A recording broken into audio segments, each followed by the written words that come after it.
No leads within your business? Here's why.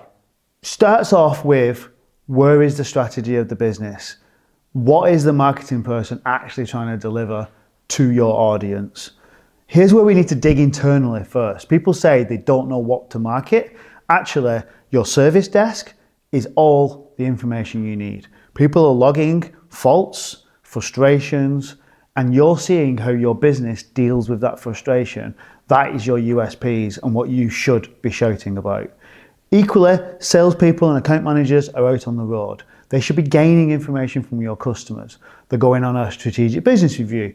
What did the customer like? What was they frustrated with? They're going on a prospect call. What are those prospects asking for when they're looking at an MSP? This 360 loop back should all be feeding into marketing.